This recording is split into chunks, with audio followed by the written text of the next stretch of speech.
Hello and welcome to the Pretty Good Gaming Daily Triple. That's your no shit gaming news video. 3 news stories in one video with 0 faff. But as a quick update before today's stories, yesterday I covered a story with Sony which was based on a report by Bloomberg which claimed that Sony's production target for the PS5 had been reduced by 4 million units. Sony has since come out and claimed Bloomberg's information is false, and the statement reads, "While we do not release details related to manufacturing, the information provided by Bloomberg is false. We have not changed the production number for PlayStation 5 since the start of mass production." Now I can't say whether that is or isn't true, but that's the update, so I'll leave you to make up your own mind. On to today's stories. Ubisoft recently showed off gameplay for its upcoming game Immortals Fenyx Rising, but for a while it was known by another name. It was initially announced under the moniker Gods and Monsters, which is a much better name that tells you everything you need to know about the game. It features gods and monsters. Game director Julian Gorlaudek recently told VGC, "The name change was entirely because of the vision of the game. When you start a game, it's always an adventure and it's a very iterative process. So you start with a vision that evolves as you craft it with the team and get feedback and ideas. Game development is of course an ever-evolving process, but this name change is apparently nothing to do with that, and it's all because of one company. That company is one I'm sure many of you are familiar with,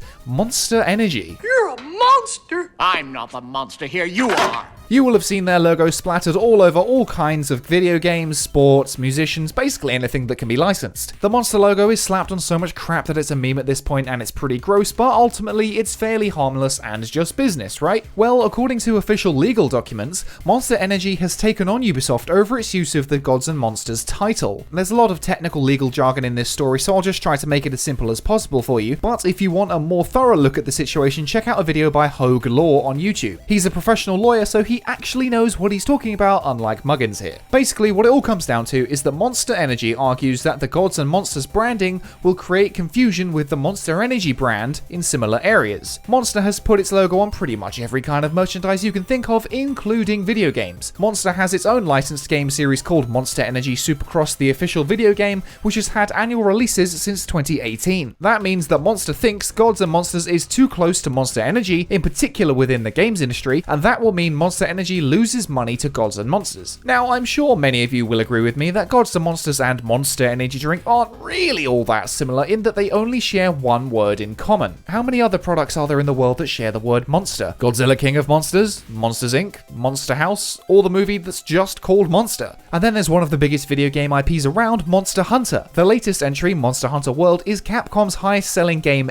ever at 16.1 million units sold as of June 30th, so it's a pretty big deal. Monster Energy didn't give a shit about any of that, so what's the issue now? Monster claims it was famous well before Ubisoft took the Gods and Monsters name, but Ubisoft denies this. I think it's pretty safe to say that Monster does have a lot of brand recognition across the world, but that doesn't mean that it has a leg to stand on in this case. Monster has challenged Ubisoft's use of the Gods and Monsters trademark in pretty much everything from games to clothing to esports, and Ubisoft has denied all of them. Ultimately, it's likely that Ubisoft would win against Monster, but it still gave in and changed the game's name anyway. The question is, why? Well, the legal process of going against Monster would be long and probably very expensive, so it may have just been easier to concede and change the name. I can't believe I'm going to say this, but in this one instance, this one time, I don't think Ubisoft has done anything wrong and they should have every right to keep the name. It's just a shame that they went with a much worse title, although it's not like Gods and Monsters was really groundbreaking in the first place. Maybe Ubisoft didn't bother fighting for the name because they were too busy with all the numerous claims against the senior execs made at its employees. Well, to be fair, the case was filed by Monster back in October 2019, so it's probably not true, but needless to say,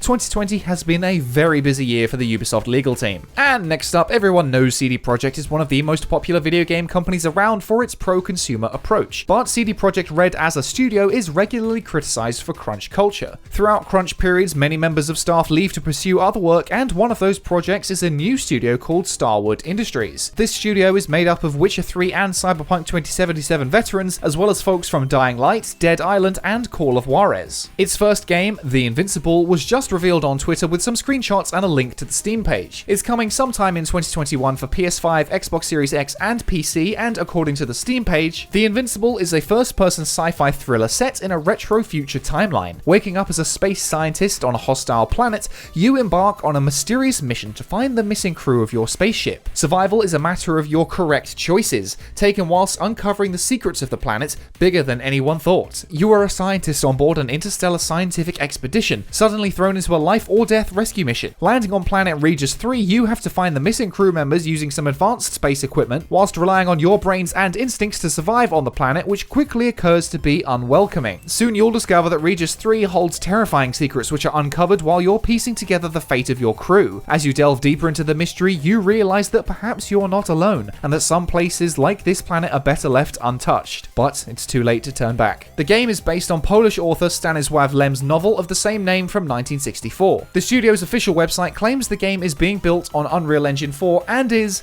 100% single player.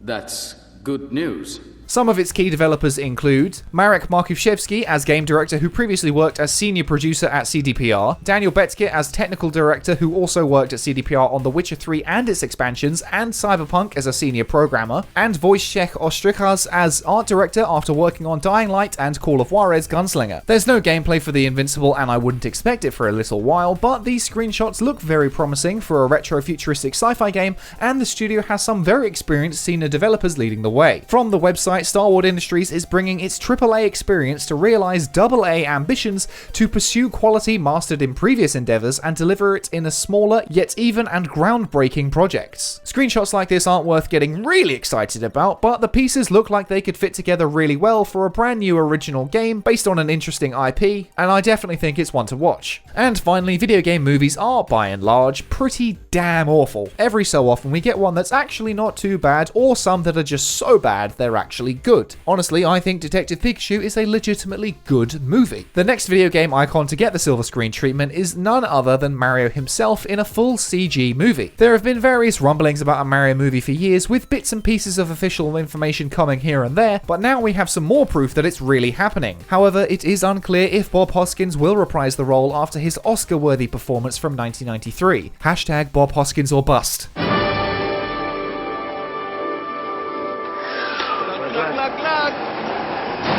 According to a Nintendo corporate briefing, which takes longer to read than unlocking everything in Marvel's Avengers, the film is expected to release in 2022. The production of the film is said to be running smoothly thanks to the collaboration between Nintendo and Illumination figureheads. Illumination is an animated movie production company best known for Despicable Me, Minions, and The Secret Life of Pets, and its CEO Chris Meledandri has been working with Shigeru Miyamoto himself to produce the film. Unfortunately, the release window and the fact that Miyamoto is involved is all the new information that was really gleaned from the briefing. 2022 is still a very long way away, and based on history the film will probably suck, but there's always part of me that hopes for good video game movies. If I like a Mario movie half as much as I like Detective Pikachu, then I'll be happy. And that's it for today. If you enjoyed this no shit format, go ahead and give the video a like to give it a boost, hit subscribe and the bell if you want to stay up to date on all future installments, toss a coin to your YouTuber over at patreon.com/prettygoodgaming.